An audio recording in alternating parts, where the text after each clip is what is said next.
We are 6 films and several TV shows down. It is finally time to start talking about the modern Star Wars series.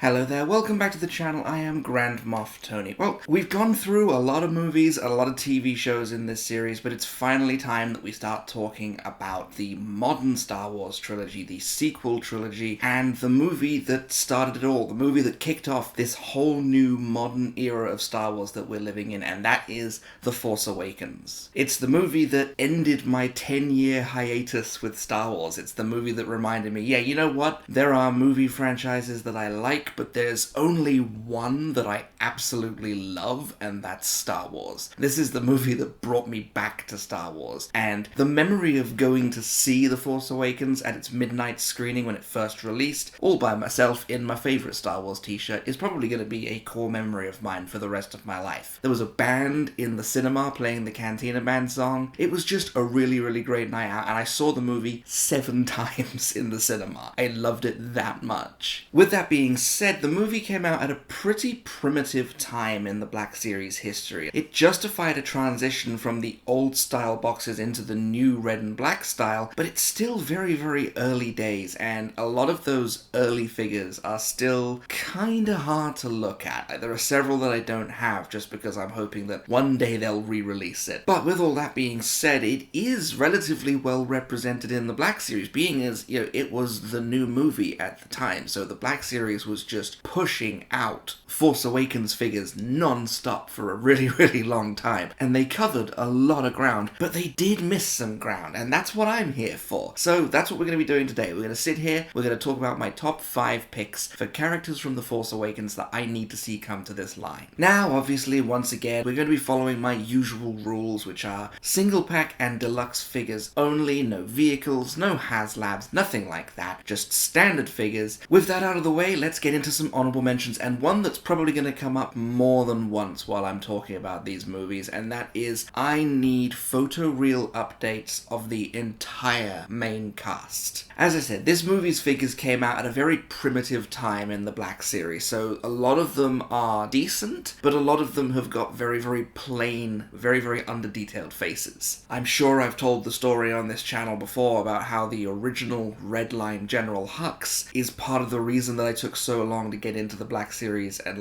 properly collect it, because it was just there. I didn't like it. It didn't look good. It didn't look like who it was supposed to look like. The face was just bad. It scared me away from the line for a really, really long time. But if General Hux can get a photoreal update, then I believe these ones can too. Specifically for The Force Awakens, I need an update on Scavenger Rey. I really need an update on Finn. I need an update on Poe. And I really need an update on those helmetless Kylo Ren figures, because the faces are just not there. So yeah, that's my easy first honorable mention, and as I say, it's probably going to come up again. It's photoreal updates for the main cast. Another character I'd love to get into the line would be Bala Tik. This guy is just, it makes perfect sense to me. I mean, we've got those weird Guavian Death Gang guys in the Black Series. Why can't we have their leader? It would literally be as easy as a head swap. Just pop those helmeted heads off and stick a new head on, and you've got a whole new character. I talked a lot back on the Solo Wishlist that it felt like some of these characters were originally coming, and then they just didn't. And the Guavian Death Gang Enforcer always kind of suggested to me that one day we were going to get Bala Tik, and it just never happened. So yeah, I'll stick that on there as an honorable mention. And you know what? Just to make things fair, let's throw Tasu Leech in as an honorable mention as well. This was one of my favorite scenes in the movie, getting to see Han trying to weasel his way out of an obvious trap situation where people are just fed up with him. And yeah, I'd love to recreate it on my shelf, so Tasu Leech is another easy pick for an honorable mention, and you can tell that to Kanji Club. Honorable mentions out of the way, let's get into the list itself. Coming in at number 5 is Unkar Plutt. I love the design of this guy. He just looks sleazy. He's got one of those alien faces that just looks like if he ever tried to smile, his face would fall off. And they did figures of Unkar in other lines, so it kind of suggested to me that maybe one day we'd get him, but then he just never came out. So yeah, Unkar Plutt's an easy pick for me because he's got a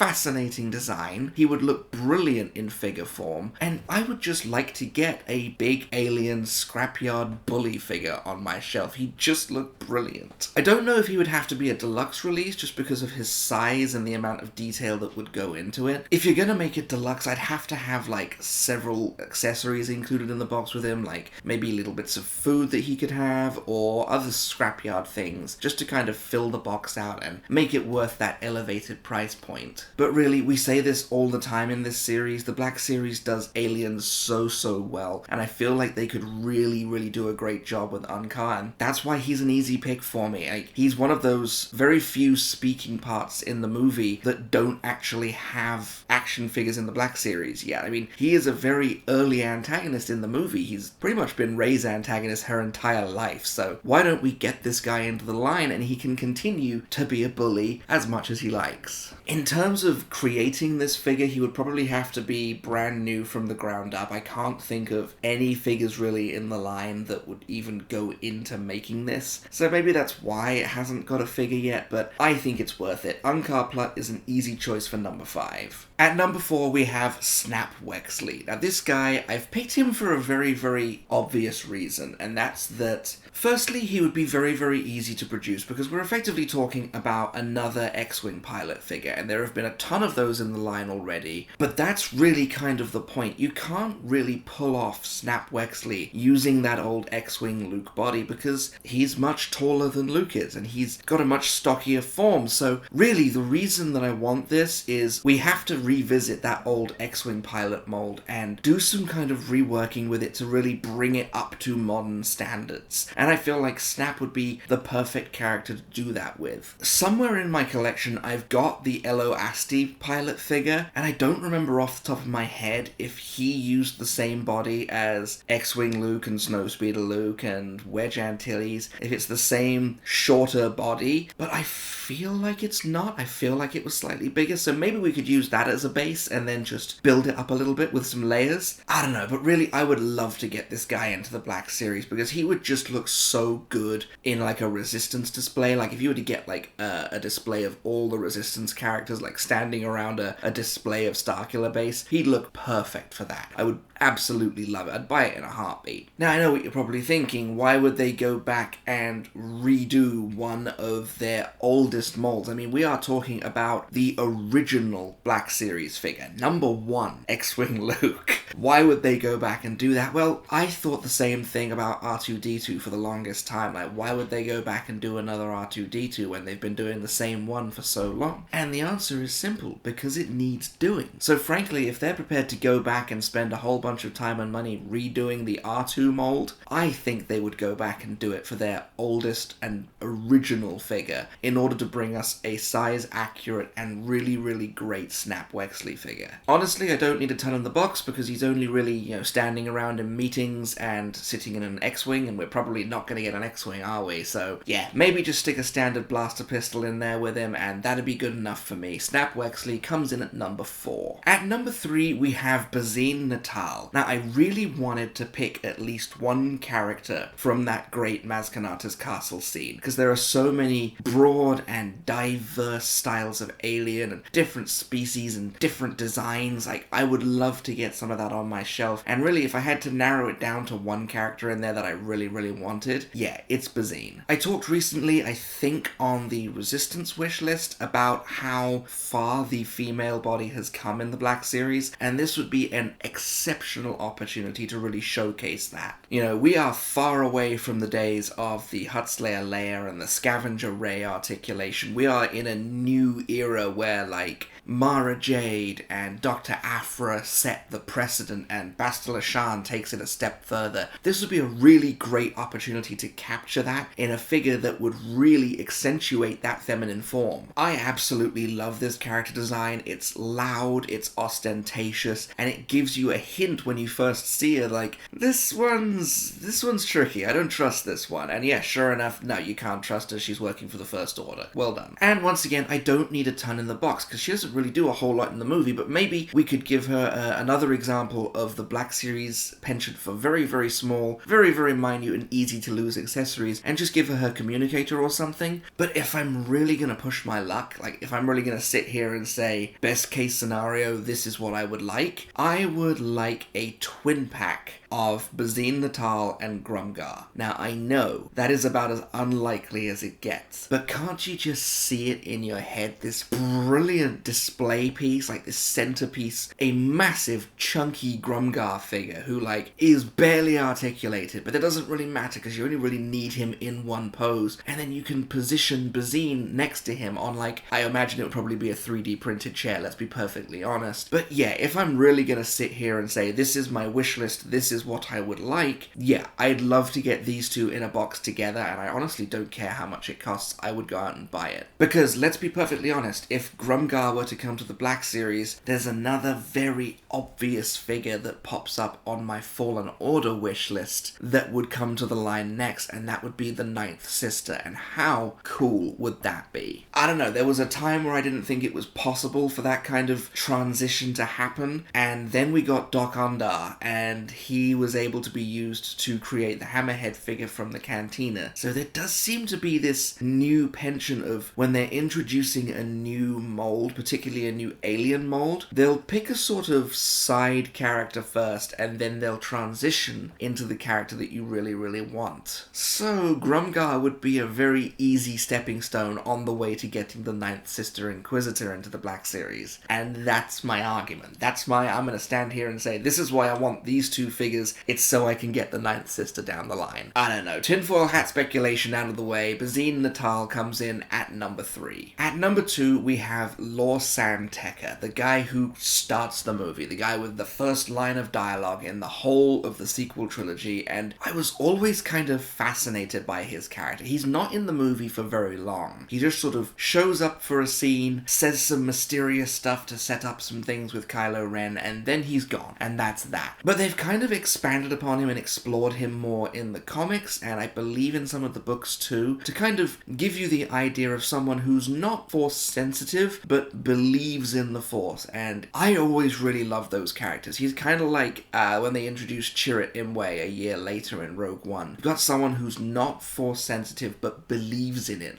like you would not believe, and I believe that's really the first steps that we went on in this very kind of modern journey of critiquing and revisiting the ways that the Jedi Order functioned during the days of the Republic. You know, they were very exclusive. They were doing things based on blood tests and midichlorian counts, and if you didn't have enough of them, you weren't good enough for the Jedi Order. When really the fundamental truth about the Force, since George Lucas was making these movies, is that the Force belongs to everyone. Everyone can reach the Force if they work towards it and train themselves and really commit themselves to doing it. And Lor San Tekka is a brilliant introduction to that ideology. I used this analogy already. He's kind of a stepping stone to that ideology. Like, you've got the old things that we used to believe about the Force because of the way that the Jedi operated during the Clone Wars, and then you've got Lor San Tekka, someone who doesn't necessarily have the Force and can't access it himself or hasn't reached that point in his life, but someone who fundamentally believes in it and believes that it belongs to everyone. And then you move on into what we've seen in the Ahsoka series, where you can actually reach it if you trust yourself and commit yourself to doing it. I wasn't really sure if I was going to be putting this character on the list, and then I sat and I thought about the Luthen figure from Andor, which I don't have him yet, but I've seen a lot of very, very positive reviews, particularly surrounding that head sculpt, and that got me thinking that could really work for a Lor San Tekka figure, because that's really the centerpiece of the figure, let's be perfectly honest. It's the head. We say it all the time on this channel, just nail the head sculpt and I'll buy the figure. But Lor San Tekka's head could really be fantastic if they put a lot of work into it. And I believe they would. Like, modern Star Wars Black Series figures, they put a lot of work into the faces, and it could be translated so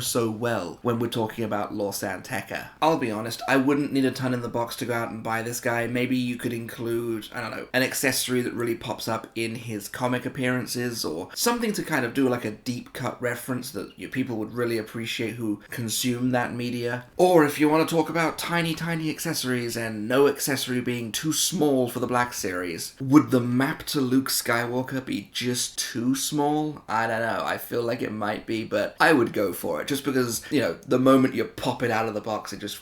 off it goes and it's lost.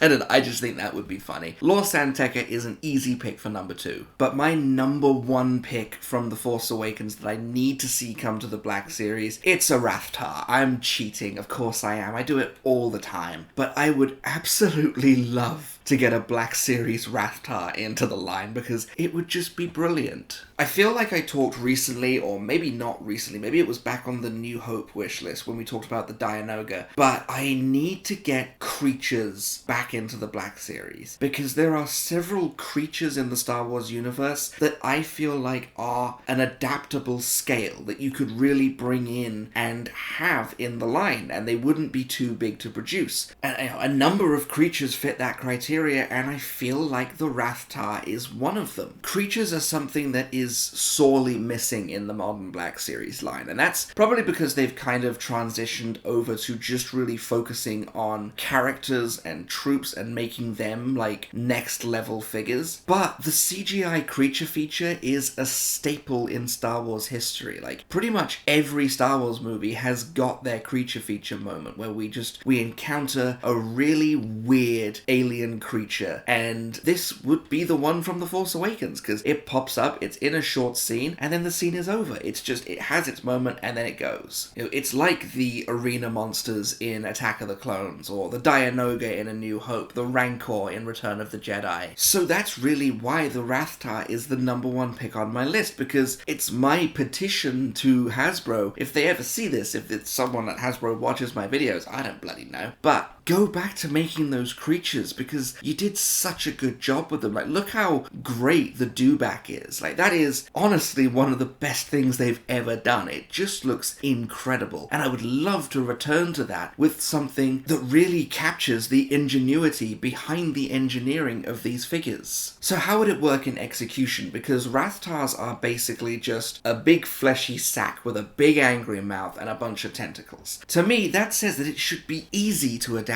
into figure form. The main bulk of the figure could just be the plastic body with the articulated jaw, so you could open up the mouth and reveal all those teeth, and then you could just have wired tentacles, like soft plastic wired tentacles that are incredibly articulate. Like, you could just bend them into position and they would just stay. I really like figures that make use of that technology. They make use of posable tentacles in just like soft plastic with a wire inside that holds them in place. But if you really want to go the extra mile, if you really want to include like a classic action figure gimmick in this, the Black Series Rathtar could have the capacity to eat other figures. I don't know, when I was growing up, I had a thing for big creature figures that could eat other figures. Like, they had a big open mouth that was wide enough that you could fit a figure through it, and they fit inside the body. I don't know, there's something so visceral about that being the way you go out. Like, you don't go out fighting some big villain. You don't go out in a big heroic battle scene. You get eaten by a creature that doesn't even see you as a person. It just sees you as a food source. I loved that stuff. I wanted to get into Hot Wheels purely because of all the different gimmicks they had on the tracks, where like there would be a shark that ate the car. I don't know. I had a weird thing for it, and I'm bringing it back because it could be such a cool gimmick. Like, just to have the Rathtar be able to fit a full-size 6-inch Black Series figure into its belly. I just think that would be cool. The Black Series does aliens so well. They used to do creatures so well. Let's bring them back. Let's bring creatures back into the line. Let's get the Rathtar in there. The Rathtar is my number 1 pick from The Force Awakens that I need to see come to this line. So there you have it. Those were 5 characters from The Force Awakens that I need to see come to the Black Series. So let me pass this topic off to you. What are some characters from The Force Awakens that you'd like to get into this line? I feel like there are a whole bunch of background aliens that you could get in there. I mean, the Crimson Corsair is in The Force Awakens. We could get him in the Black Series. That'd be great. Is there a particular alien from the Maz Kanata scene seen that you'd like to get into the line? Or here's a good question. What existing Black Series figure from The Force Awakens is the most in need of a photoreal update? I feel like my pick would have to be Poe Dameron. I feel like that is probably the worst face in the entire line. I mean, how do you make Oscar Isaac look like that? He's a damn good looking man, and you made him look just awful. I mean, I know I harp on the General Hux figure as the figure that scared me away from the Black Series for the longest time. I think that's probably because I hadn't seen the Poe Dameron figure yet. Let me know down below. I always look forward to hearing from you, and I'll respond to each and every one of you. In the meantime, however, I've been Grand Moff Tony. Those were my top 5 Black Series wishlist picks for The Force Awakens. You may subscribe when ready.